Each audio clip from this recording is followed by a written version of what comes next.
અંકલેશ્વરના દીવા રોડ પર આવેલ સર્જન બંગલોઝમાં ઘરની બહાર પાર્ક કરેલ 5 મોપેડમાંથી ભરૂચ એલસીબી પોલીસે વિદેશી દારૂના જથ્થા સાથે એક શખ્સની ધરપકડ કરી 2 શખ્સોને વોન્ટેડ જાહેર કરી વિદેશી દારૂ અને 5 મોપેડ મળી કુલ ₹3 લાખ ઉપરાંતનો મુદ્દામાલ જપ્ત કરી કાયદેસરની કાર્યવાહી હાથ ધરી છે.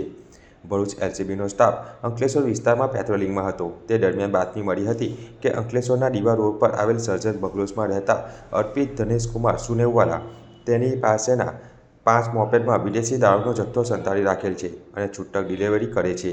જે મળેલી બાતમીના આધારે પોલીસે દરોડા પાડ્યા હતા. પોલીસે ઘરની બહાર પાર્ક કરેલ 5 વાહનો તપાસ કરતા તેમાંથી વિદેશી દારૂની 29 નંગ બોટલો મળી આવી હતી. પોલીસે 54,000નો દારૂ અને 5 વાહનો મળી કુલ ₹3,04,000નો મુદ્દામાલ જપ્ત કરી અર્પિત સુનેવવાલાની ધરપકડ કરી હતી. જ્યારે તસ્વીન ધનેશકુમાર સુનેવવાલા અને મહેશ નામના ઈસમને વોન્ટેડ જાહેર કરી તેઓ વિરુદ્ધ અંકલેશ્વર શહેર એ ડિવિઝન પોલીસ મથકમાં ફરિયાદ દર્જ કરાવી હતી.